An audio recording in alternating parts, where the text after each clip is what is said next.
Nocautecast 74, mais uma edição aqui do nosso podcast sobre MMA feito por fãs do esporte. Eu sou o Davi Carvalho e vamos para mais uma edição aqui, tô com meus amigos da bancada e temos também um convidado especial. Eu vou começar com ele, diretamente do canal Contragolpe, Lenner, o parceiro do André, que já esteve com a gente aqui, o Lenner. Boa noite, meu amigo, como andam as coisas? Obrigado por ter aceito o nosso convite de participar da nossa resenha. Boa noite, galera aí do Nocautecast, é um prazer estar aqui, né, todo mundo entre amigos aqui. Tá tudo tranquilo, né, estamos aí na quarentena, sem muita notícia de MMA, mas estamos seguindo, né, prazer meu estar aqui, vamos fazer um programa legal hoje aí. Boa, mais um dos nossos aqui, né, cowboy? Boa noite, Gabriel Satter, como andam as coisas, meu amigo?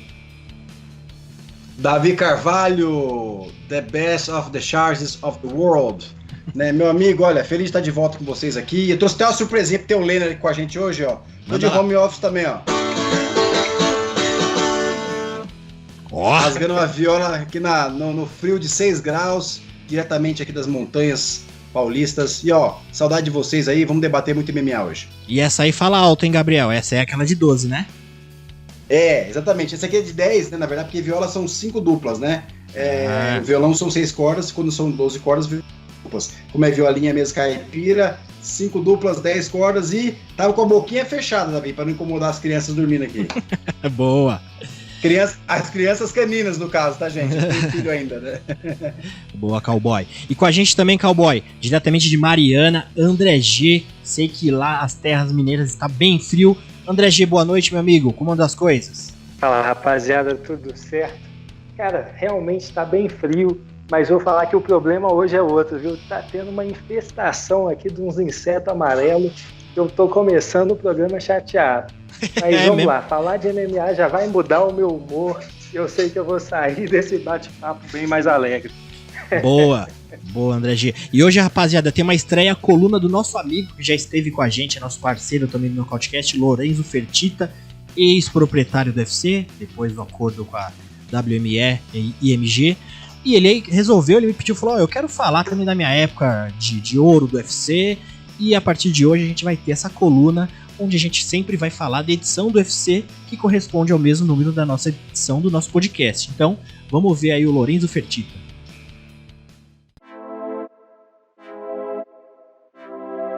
Nostalgicast. Olá, Fertitta na área. Saudações a todos os ouvintes da edição número 74 do Nocautecast. Nessa edição, nada melhor do que relembrar o UFC 74, realizado em 25 de agosto de 2007, para um público de mais de 11 mil pessoas em Las Vegas, Nevada, e que trouxe vários nomes conhecidos dos fãs. No card preliminar, tivemos vitória de Clay Guida, do ex-campeão Frank Mir, e também de 2 brasileiros, Thales Leites, que me fez mexer no bolso e pagar $40 mil de prêmio pela finalização da noite, e Renato Babalu, que demorou para soltar seu adversário da Anaconda Choke e acabou sendo liberado de seu contrato por falta de desportividade. Passando ao card principal, tivemos noite de vitórias para atletas canadenses, começando com Patrick Coté, que levou o prêmio de nocaute da noite, e Georges St-Pierre, que no Co-Main Event dominou Josh Koscheck e venceu por decisão unânime em sua primeira luta após a perda do cinturão para Matt Serra. No Main Event, tivemos a disputa do cinturão dos pesados entre o campeão Randy Couture e o desafiante Gabriel Napão, que vinha de um nocautaço sobre Mirko Crocop. Na disputa, The Natural nocauteou o brasileiro no terceiro round e defendeu o cinturão com sucesso. Nessa, não deu para o esquadrão brasileiro. Abraço a todos e até a próxima.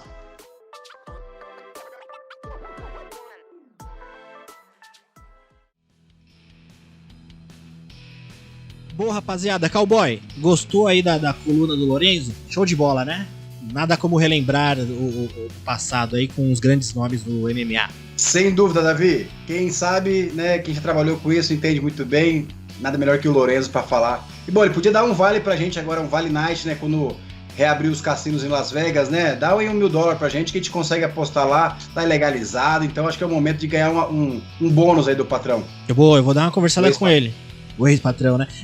Só vou ver se o Trump libera, né? Porque piorou tudo agora pros brasileiros lá nos Estados Unidos, né? Vamos ver. E Cowboy... Agora é só Ilha da Luta, né?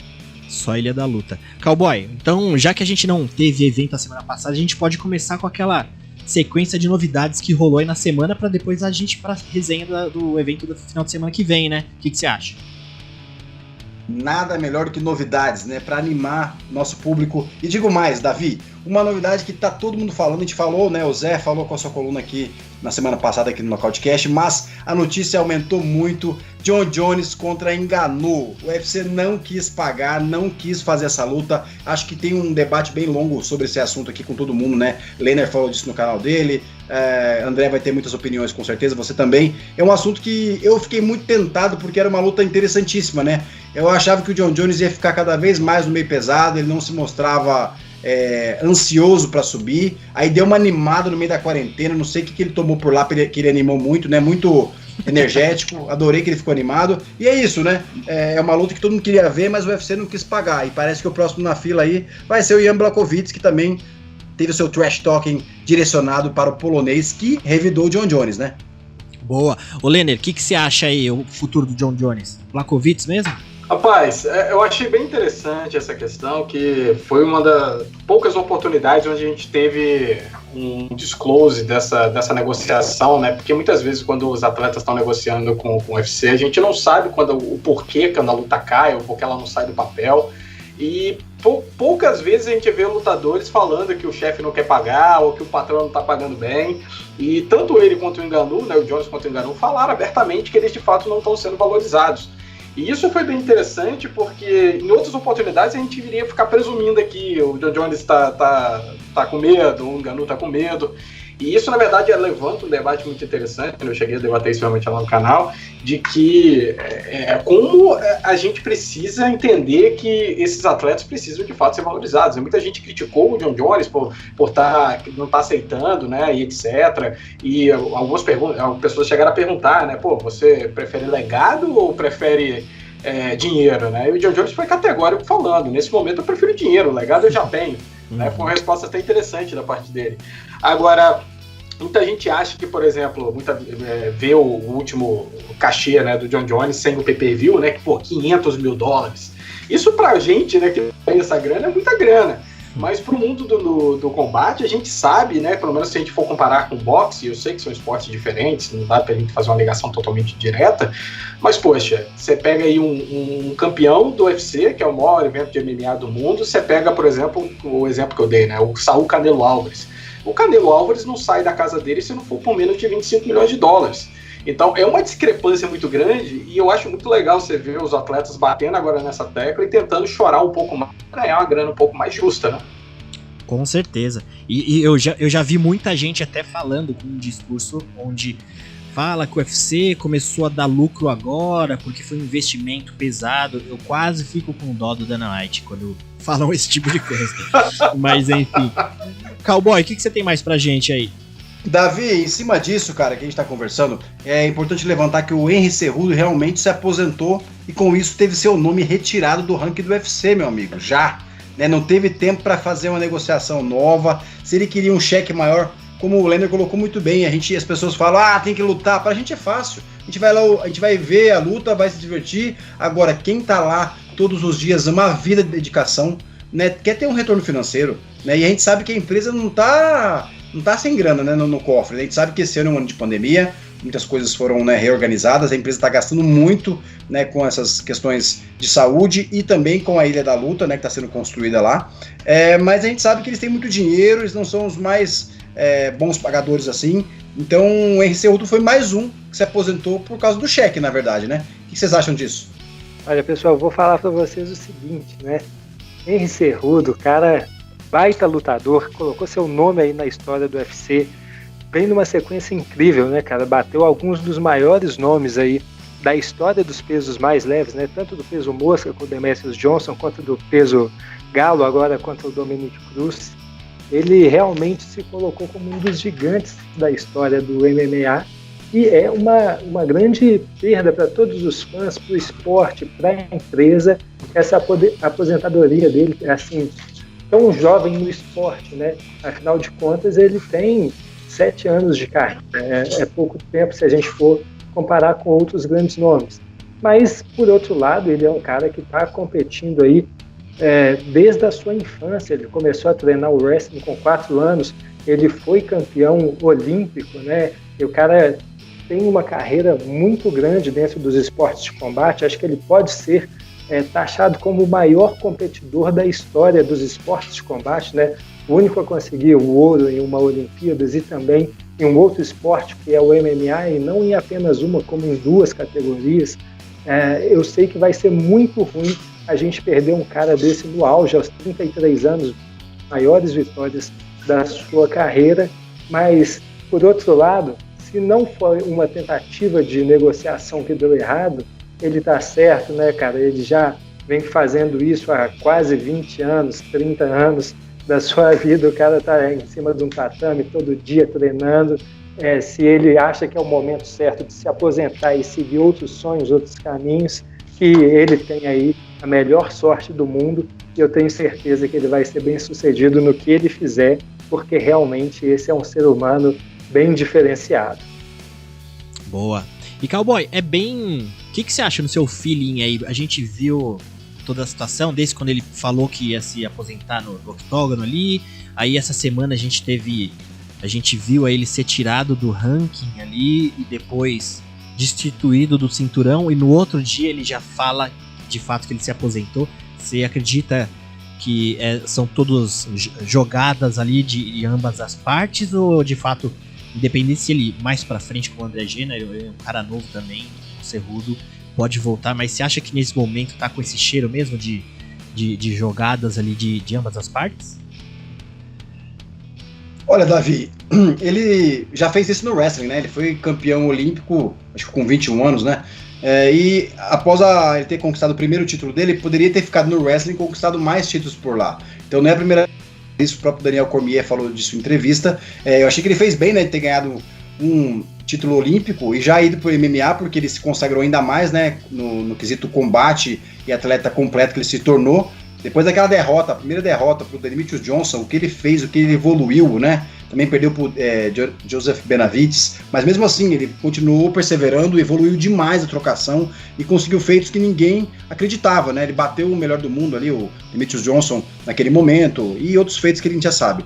Aí o que acontece? Eu achei que ele iria voltar porque o empresário dele, o Ali Abdelaziz, deu uma entrevista falando que achava que ele ia voltar no verão já, entendeu? Que ele não poderia parar agora no topo da carreira e tal, e ele parou. A gente sabe que o Cerrudo tá apaixonado por uma brasileira, tá bem namorando lá, então de repente o cara quer dar um tempo também. Eu não descarto que ele possa vir a voltar no futuro, né? Depende de quanto de dinheiro que ele ganhou de fato e quanto que ele investiu na vida dele pra ele ter uma vida tranquila agora, porque às vezes o cara que toma porrada todo dia, ganha um dinheiro bom, consegue fazer um outro negócio. Eu acredito que o Cerrudo, então, se ele fez um pé de meia, quer parar por um tempo, ele tem essa possibilidade, entendeu? Se ele organizou bem as suas finanças, né? Porque a gente sabe que em algum momento, se ele sentir necessidade, aquela vontade de voltar, ele dá um ano e volta, entendeu, Davi? Eu achei que ele também parou agora no momento que, assim, ele vinha de lesão, ele já parou um tempo, ele ter parado justamente agora, eu não entendi. Mas só ele mesmo pra confessar pra gente o que rolou, né? A gente vai ficar sempre aqui supondo alguma coisa. Eu achei que ele se sentiu menos valorizado financeiramente. Esse é o meu chute, entendeu? O UFC não quis dar uma bolsa maior, não quis renegociar, então ele tomou o caminho da decisão que ele tinha tomado no octógono, né? Vamos ver o que vai desenrolar dessa novela. O que vocês acham disso? Boa.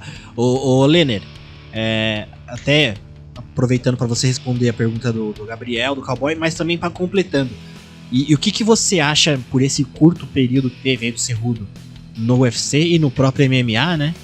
A gente até levantando essa discussão que teve, não sei se o Cowboy vai falar também da conversa do McGregor sobre os tops da história aí, GOAT, mas o que você diz sobre o Cerrudo nesse momento? Ele foi muito parecido com a ascensão do McGregor também, num período curto, né? Não tô falando que eles são parecidos em estilo, o Cerrudo de fato tem muitos títulos antes do MMA, mas o que você acha do Cerrudo vamos dizer que também ele seja o final da carreira dele no MMA? O que você acha dele? Cara, é complicado, né? Essa questão de a gente colocar esses critérios que o McGregor levantou é uma coisa que eu estava até debatendo com o André.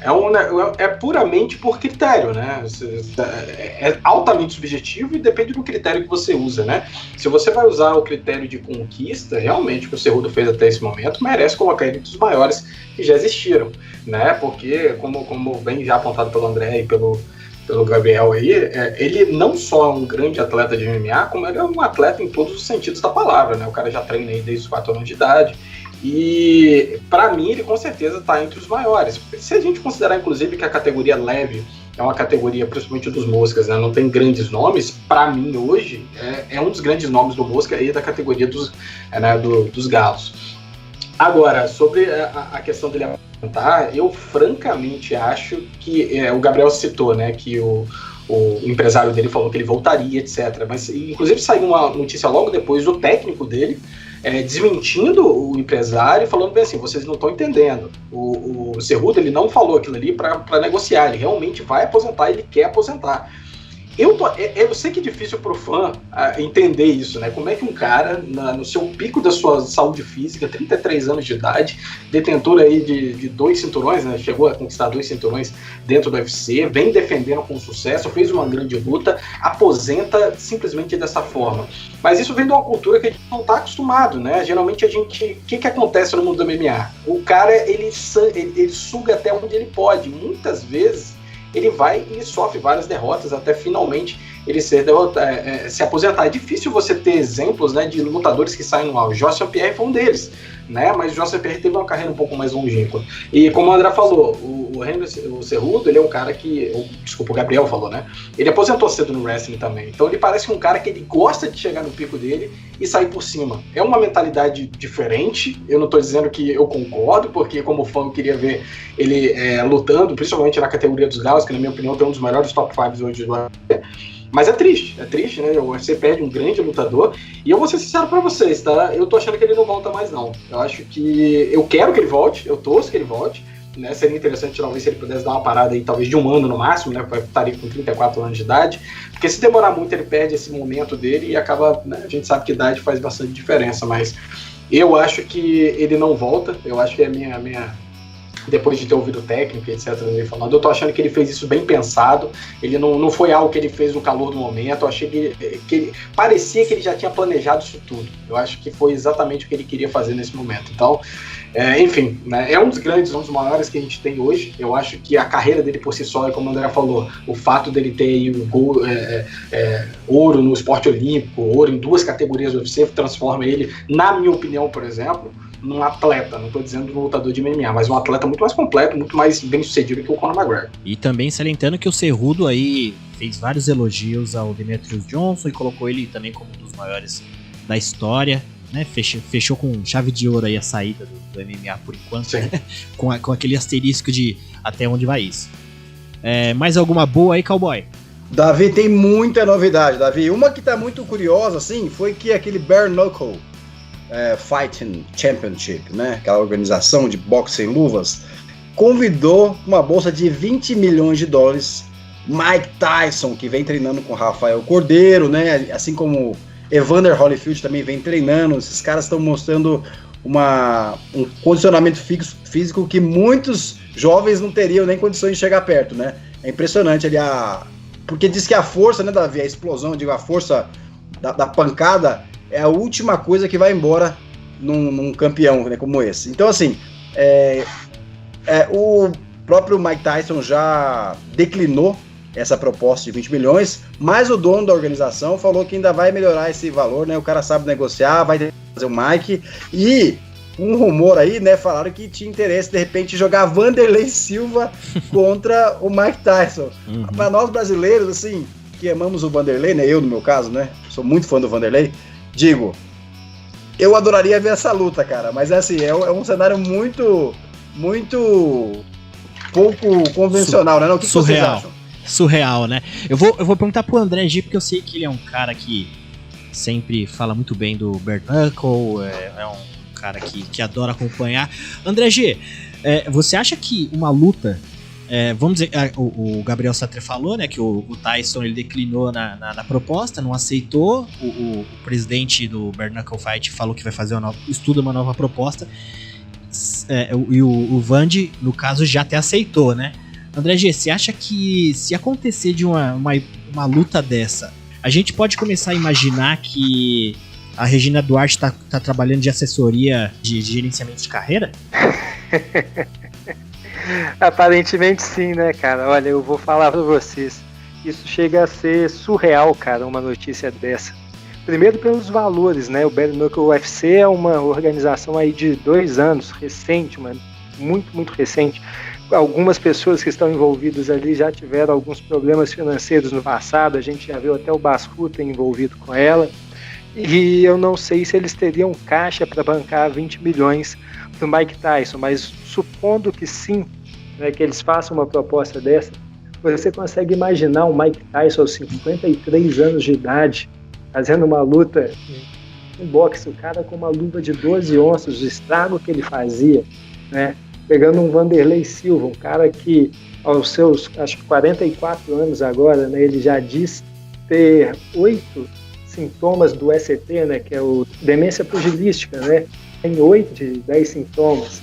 Um cara que já lutou sem luvas no passado, né, fez algumas lutas antológicas no IVC, mas, poxa, aquilo era 1996, ainda era vale tudo, né, não tinha evoluído os esportes, a medicina esportiva ainda não tinha se adaptado a esse tipo de esporte, né, o kickboxing veio a se desenvolver ali a partir disso, o MMA veio se desenvolver a partir de então. Para mim é surreal que em 2020 a gente cogite ter um assassino, né?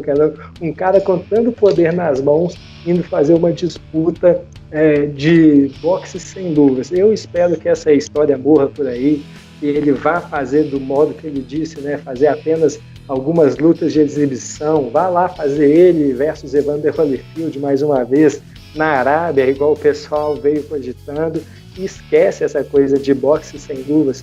O Vanderlei Silva é um cara que ele precisa realmente parar e tratar da sua saúde. O Mike Tyson é um cara que, poxa, eu acho que não dá para cogitar mesmo um camarada como aquele socando a cabeça de alguém sem proteção. Então, para mim, esse é um papo que poderia acabar por aqui.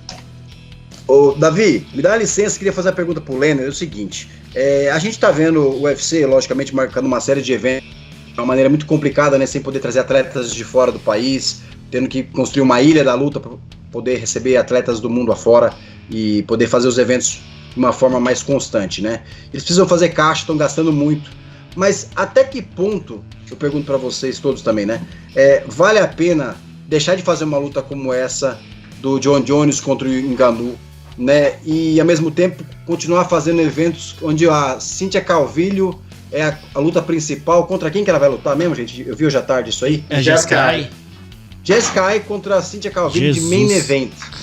Aí assim, eu me pergunto, eu não sou um gestor como o Dana White, que ele foi, né, ele é o maior promotor de lutas da história, de repente a gente pode, né, chegar a um consenso, enfim, um debate a respeito disso, mas a questão são grandes gestores, uma empresa bilionária. Aí eu pergunto pra vocês, até que ponto vale a pena deixar o Cerrudo embora nesse momento que o UFC precisa fazer cards e fazer dinheiro, entendeu? De repente o Cerrudo quer muito dinheiro e não vende, mas olha, a gente sabe quando há interesse, gente, né, de duas partes, né, quando o UFC quer convencer alguém, eles conseguem, entendeu? O que vocês acham dessa situação? Então, eu realmente estou achando, eu não sei se a ideia do Dana White, por exemplo, é que ele não acha que vale a pena você colocar o Ngannou para enfrentar o John Jones agora e esperar todo esse problema passar para você conseguir fechar uma arena, fechar um lugar melhor, né, com pagantes, etc. Eu acho que o UFC, ele pensa que o Dana White, ele pode estar pensando que ele consegue tirar mais grana dessa luta em um momento fora a pandemia. Eu acho que isso pode ser, inclusive, um bom argumento para o Dana White falar, cara,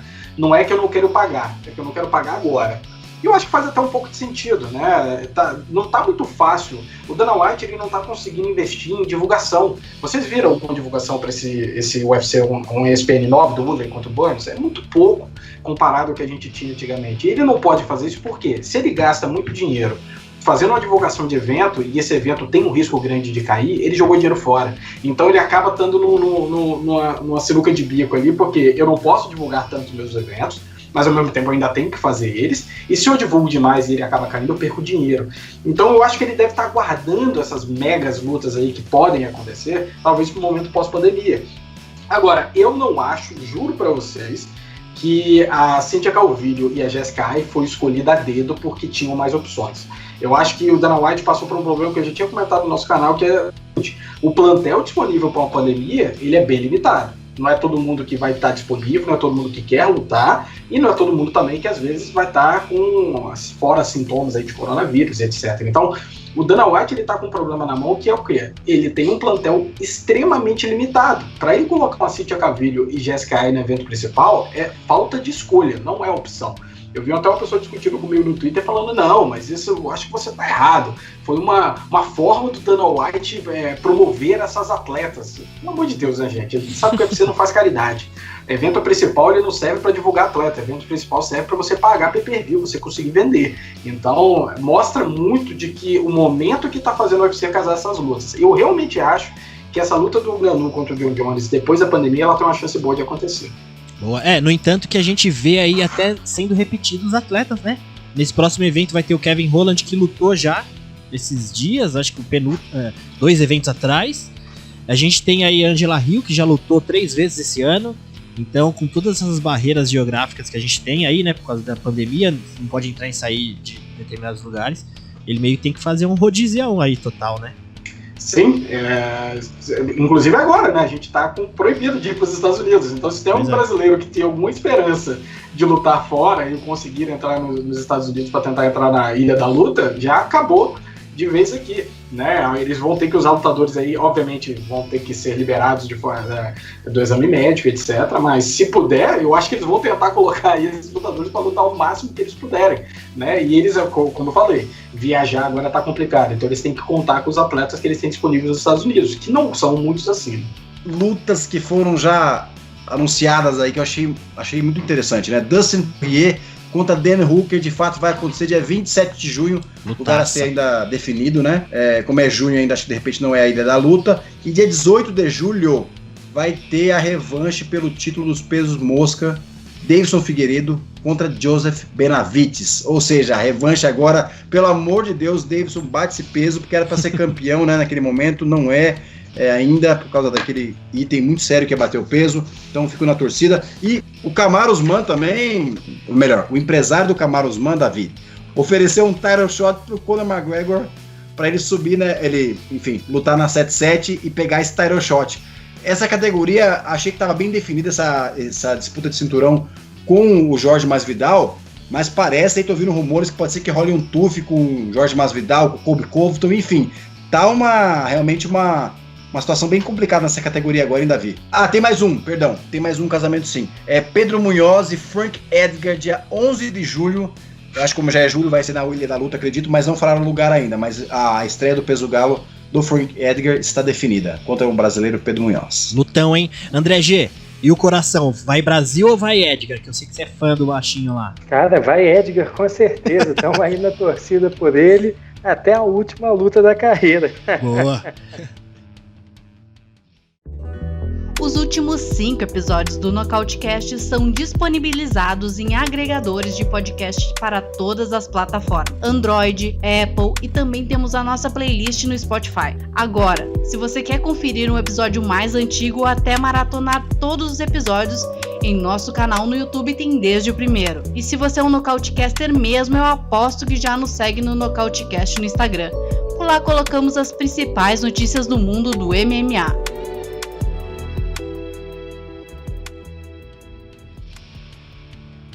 Bom, pessoal, vai rolar aí no próximo final de semana o UFC Apex Woodley vs Burns, sabadão aí dia 30.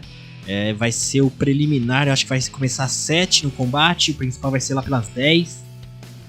Um card aí bem próximo disso do que a gente já tem tido desses últimos eventos aí, né? E a gente tava falando na resenha com essa situação onde que tem tanta dificuldade aí de fazer casamentos.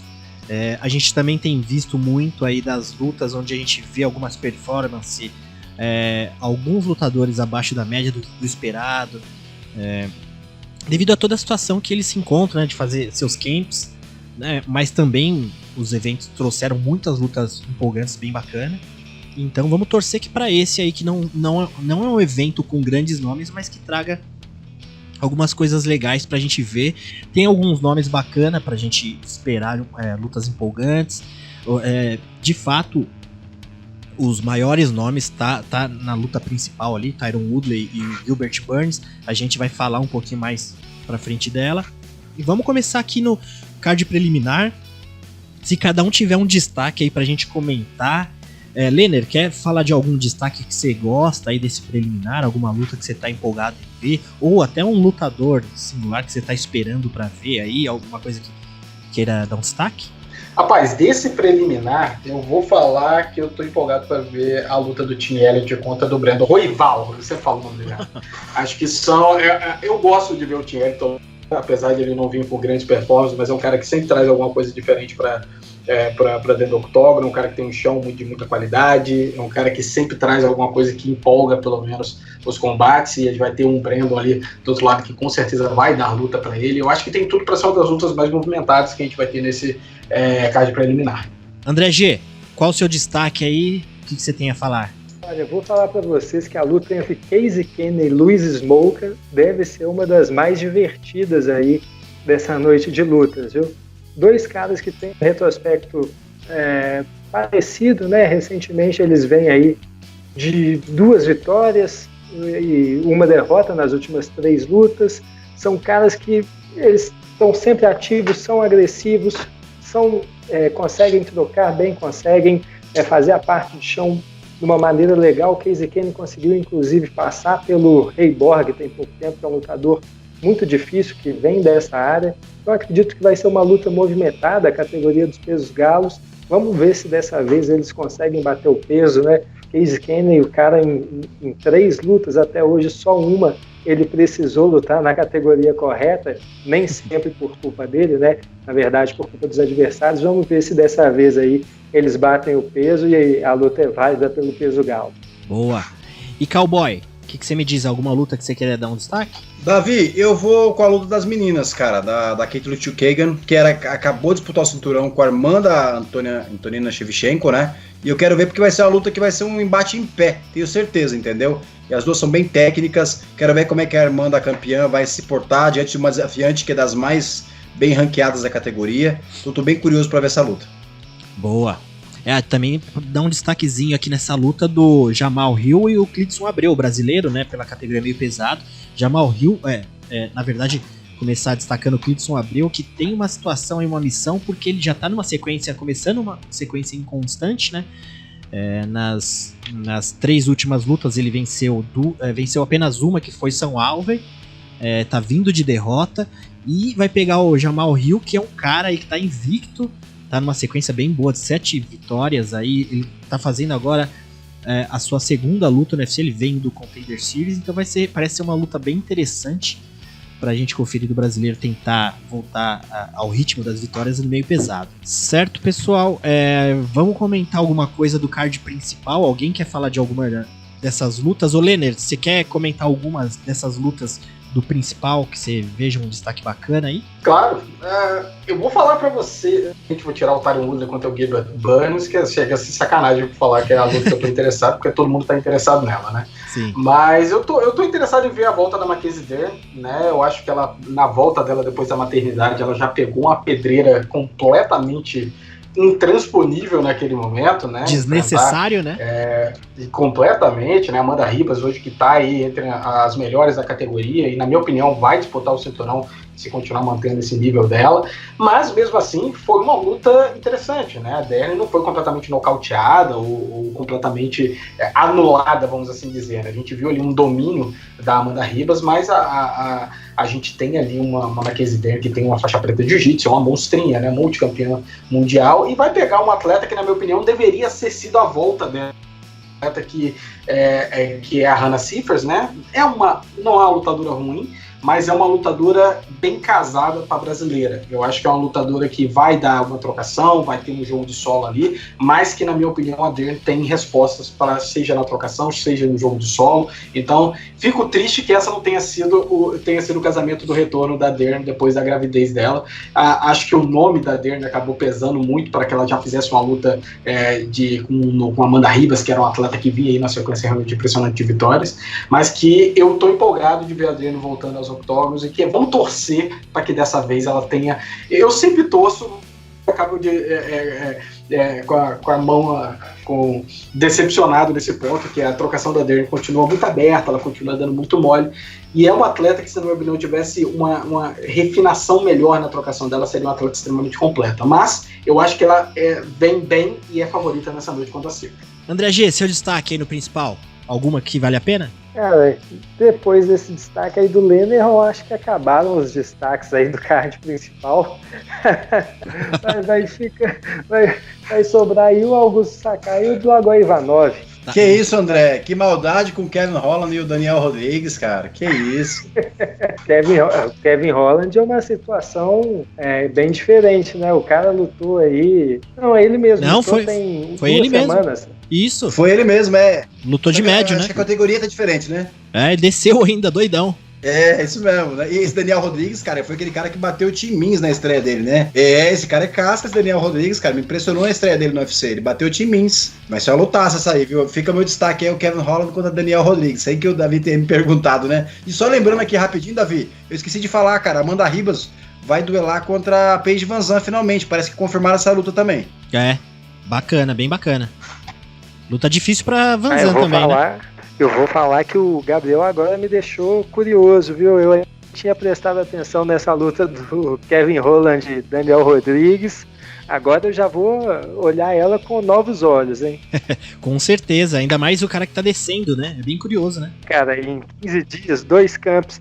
Será que isso vai dar... 2 campos não, né? 2 cortes de peso, será que vai dar certo? A gente viu que pro Tony Ferguson não foi lá a melhor das ideias, né?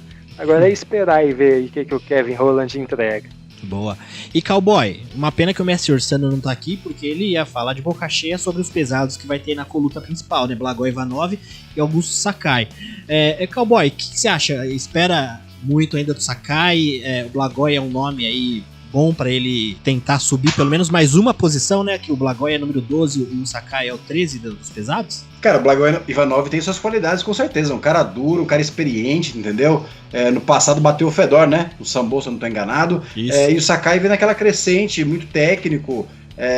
E vai levar quem tiver mais bem preparado dentro dessa pandemia que tá fazendo o jogo de muita gente vir um pouco desequilibrado, né? Tive lutadores que são excelentes, mas durante a pandemia vieram super desequilibrados na sua performance. Então, assim, tô curioso pra ver, tô de olho no Sakai, ele vem crescendo e é uma luta dura pra ele. Se ele passar pelo Blagoy, ele vai pegar muita experiência, ele vai pegar muito mais desenvoltura, né, com essa hora de voo aí a mais.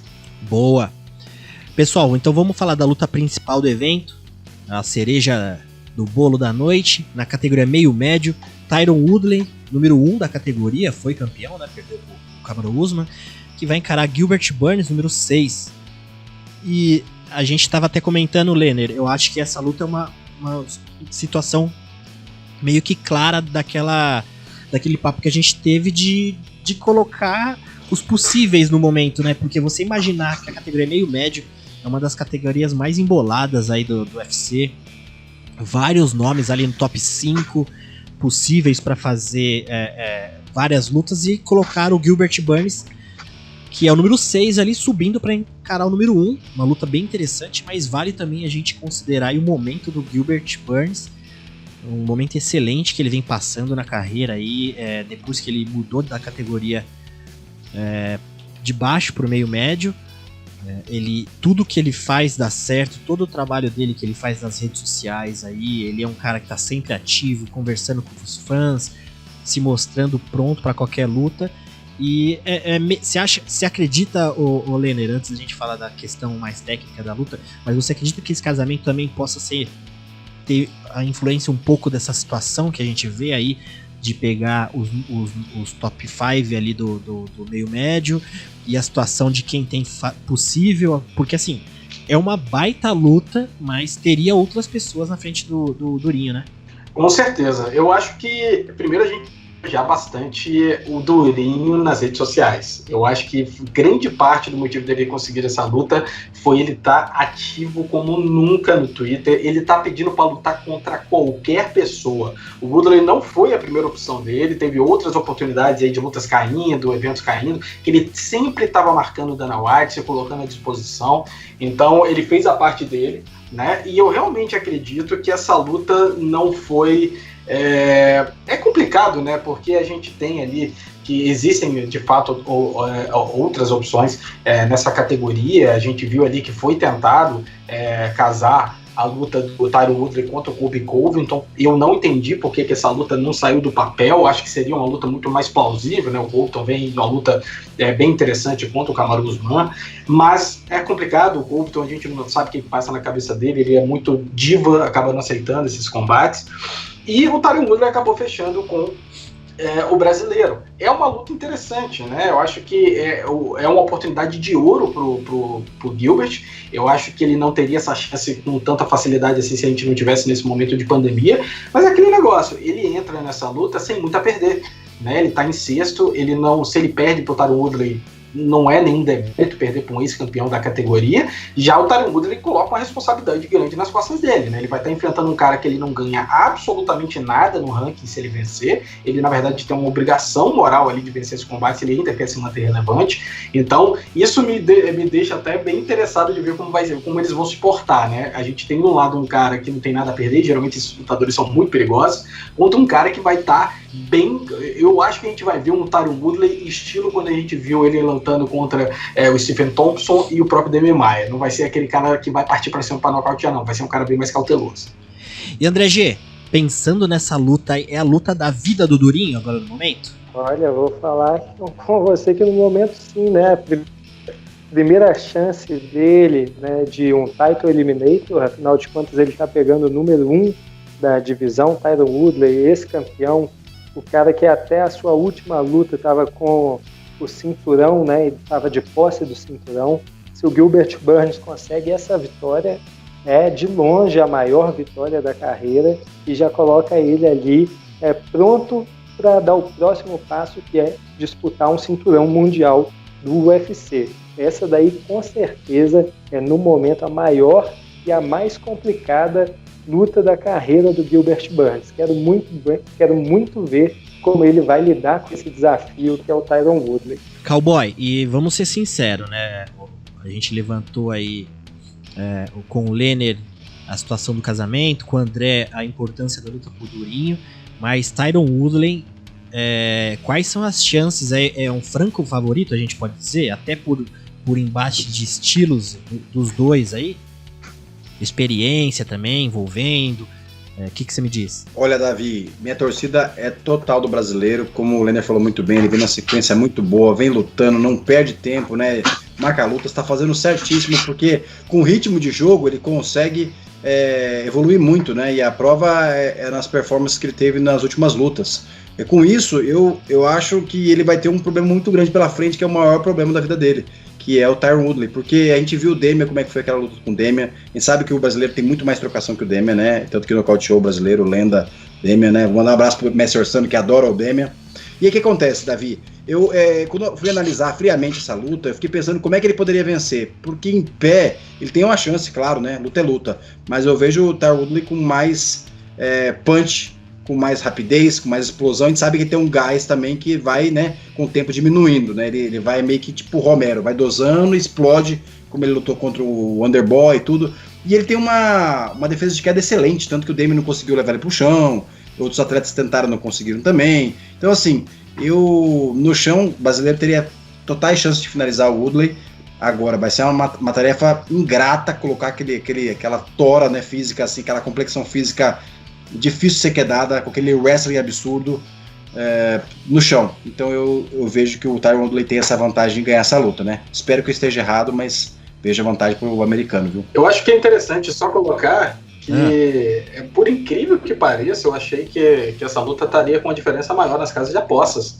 Né? Se você for olhar hoje, o Woodley é favorito para essa luta, mas tá numa média ali de 60. Né? E isso é muito relevante se a gente considerar que a gente está pegando um sexto do ranking enfrentando o primeiro do ranking hoje. Né? Então é interessante, eu acho que a motivação do Burns com certeza vai estar lá. Só que é como o Gabriel falou, não é a tarefa das mais simples, o Woodley nunca foi finalizado na carreira dele, é um wrestler de extrema competência, tem uma excelente defesa de quedas, o Burns não é um quedador nato, e a explosão do Woodley pode fazer muita diferença. É muito complicado, o kit de ferramentas do Woodley não bate bem com o kit de ferramentas do Burns. Eu torço muito brasileiro, eu acho que ele vai ter a chance dele, principalmente se o Woodley aceitar a lutar na curta distância, mas colocar o brasileiro como favorito é bem complicado mesmo. Boa. Ô, Lenner, cortou seu áudio, você falou 60-40 de chances, foi isso? Isso.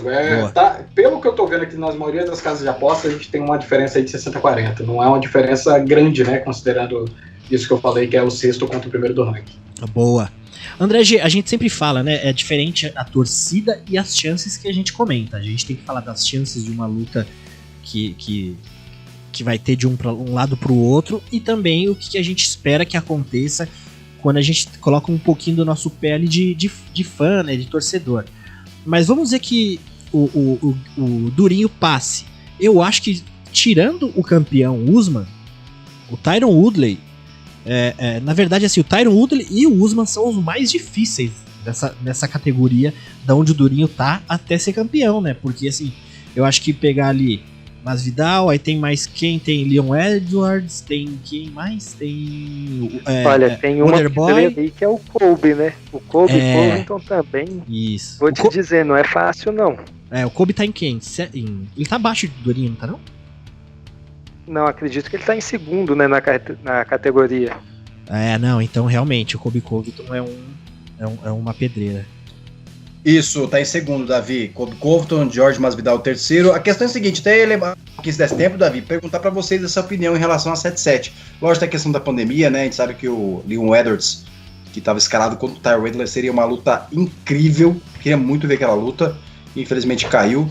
E a gente não sabe do Colby Covington, também que seria uma luta incrível com o Tyron Woodley, né? O que vocês acham que vai acontecer aí? Tem muita gente falando de um TUF aí, né, que pode rolar. Alguma coisa assim, né? Mas realmente, eu tô olhando o ranking aqui, tem o Durinho, depois vem o Wonderboy acima, depois vem Leon Edwards em quarto, Masvidal em terceiro, que é capaz de Masvidal nem lutar mais tanto nessa categoria e ele ficar com esse negócio de BMF aí do cinturão dele, depois o Colby Covington em segundo e o Tyron Woodley. Mas teve esse papo, não teve de TUF? Era o Colby Covington e quem? E o próprio Masvidal? Alguém ouviu isso? Exato. Eu ouvi esse papo sim, entendeu? E aí o que acontece? Também ouvi o pessoal falando que acho que vai rolar Masvidal contra Conor. Se rolar, eu quero que anote na minha tabelinha Gabriel Nostradamus, hein, Davi? Boa, sim. Não, agora falando sério, assim, vocês imaginam aqui uma brincadeira rapidinho. Imagina Stephen Wonderboy contra Leon Edwards na Ilha da Luta, hein, em julho. Baita luta. Lutaço. Sim.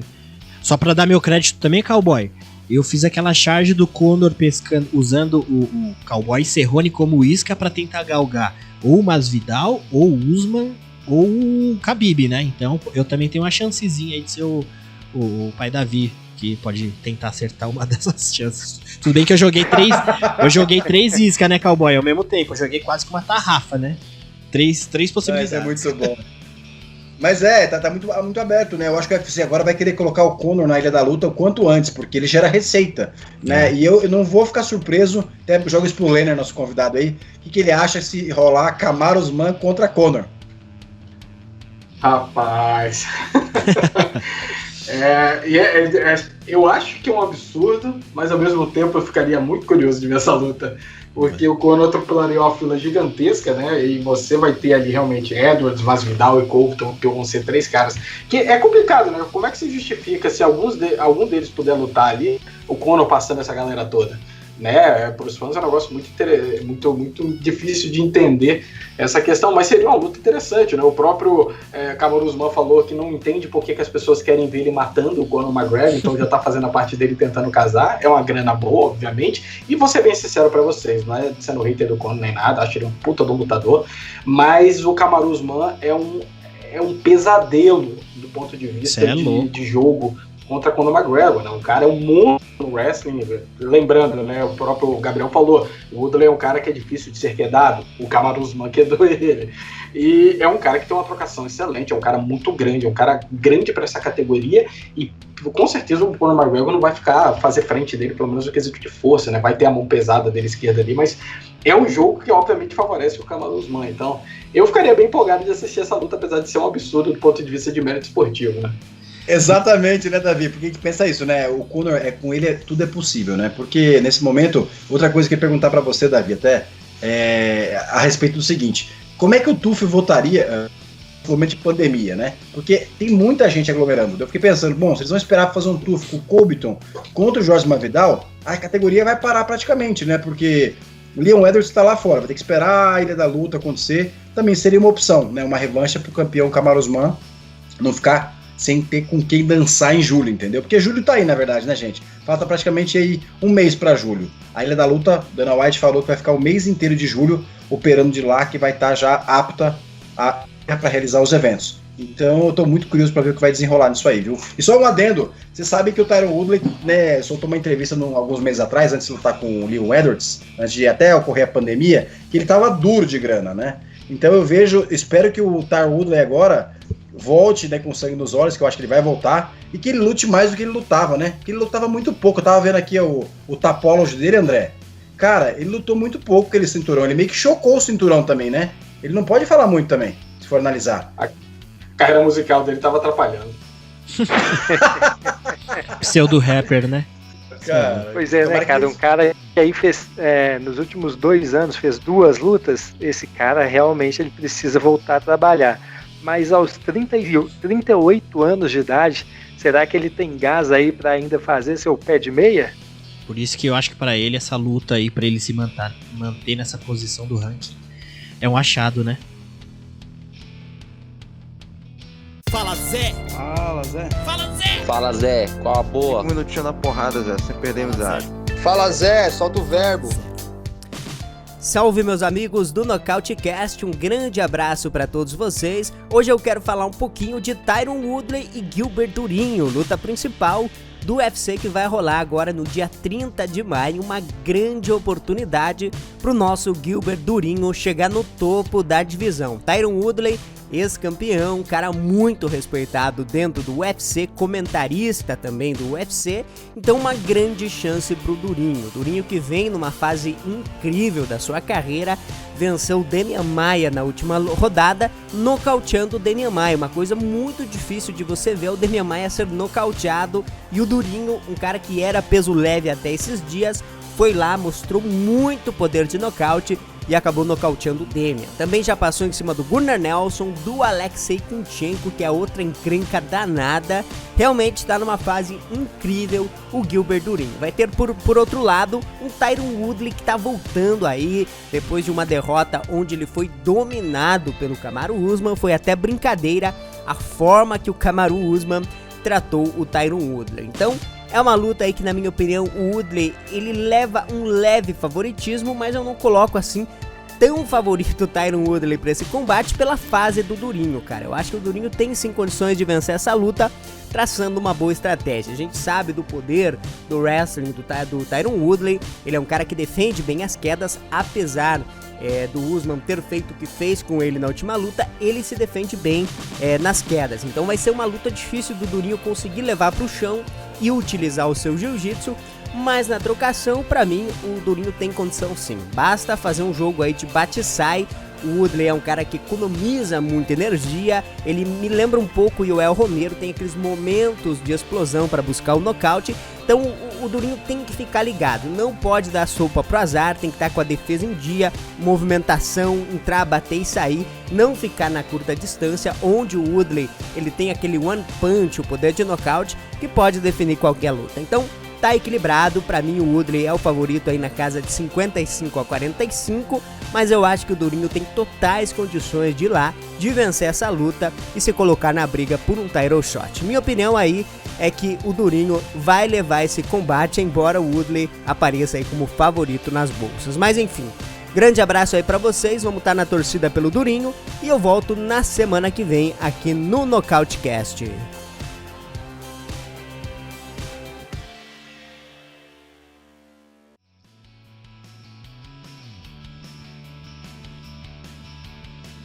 Bom, pessoal, eu acho que é isso, né? Vamos finalizando por aqui. Rolou bacana a resenha. André G, queria finalizar com você, então, começar já os agradecimentos finais com você. Muito obrigado, meu amigo. Uma boa semana aí de frio em Minas, que imagino que esteja frio como aqui em São Paulo, que aqui tá gelado. Boa noite, meu amigo, até a próxima. Olha, eu que agradeço. Muito bom mais uma vez estar aqui com vocês, bater esse papo de MMA. Já estou aqui me sentindo mais alegre, mais animado, já até esqueci os mosquitinhos. Então eu quero agradecer também o Lenner, muito bom ter ele aqui com a gente. Gabriel, é sempre um prazer. Pessoal, eu agradeço demais, muito bom. E aí, até a próxima semana. Boa. Lenner, meu amigo, também agradecer a participação, ter aceito o nosso convite. Lenner também, que é um dos nossos parceiros lá do canal Contragolpe com o André. Também tem o Vini do Diretaço, o Zé do canal Nocaute, Tanuri do MMA Pride Brasil. E essa semana a gente tem a gente já tá falando ali no grupo que a gente tem palpitão. Fiquem espertos lá no canal Nocaute do nosso amigo Zé Augusto, que vai rolar o palpitão para esse próximo evento. Lenner, meu amigo, muito obrigado por ter aceito e estar aqui com a gente essa noite, meu amigo. Cara, o prazer é todo meu. E antes de tudo, eu só queria falar que no quesito porcentagem, o Lenner tá lá em cima, tá? Deixando claro no palpitão lá. Tô firme e forte. Mas agradeço aí a participação, cara. Sempre tô disponível aí, tá? Se precisar mais de uma participação extra aí, eu tô aqui pra tá trazendo aí meus palpitinhos aí pra agregar aqui ao canal de vocês. Sempre acompanho. E obrigado. Foi muito legal conversar com a galera aí e até a próxima. Boa, portas abertas sempre. Cowboy, boa noite, mais uma aí, semana que vem tamo junto pra fazer também a resenha desse evento que vai rolar. Davi, parabéns pela charge, estou te acompanhando como sempre, sou muito seu fã, cara, cada dia mais impressionado com o seu talento, e você agora é um chargista internacional, né, vamos dizer assim, que cada vez mais está rompendo barreiras mundo afora. Parabéns, espero que paguem bem você em dólar, né, cara, com esse câmbio agora, você merece, hein? É isso aí, agora... Nunca estive torcendo tanto pro dólar subir, mas enfim. Maldade, né? Coisa, tanta coisa envolvida. Davi, desculpa, sem te cortar. Tô animadíssimo com o palpitão e digo mais, cara. Eu nessa pandemia, falar pra vocês, eu assisti o canal de toda essa moçada, desde o canal Nocaute, obviamente, no Nocautecast, né? O canal do Contragolpe, o Vini do Diretaço, o Rodrigo Tanuri também, muito esperto. Cara, assim, é muito legal ver o conteúdo dessa galera. Então, fica a dica pra quem gosta de MMA, porque cada um. Sabe o que é bacana, Davi? Pode falar do mesmo assunto da semana, às vezes. Cada um fala da sua maneira e com informações diferentes. Isso que é muito legal. Então, assim, eu tô nas minhas listas aqui, eu saio curtindo todo mundo e aproveitando. Fica a dica, viu?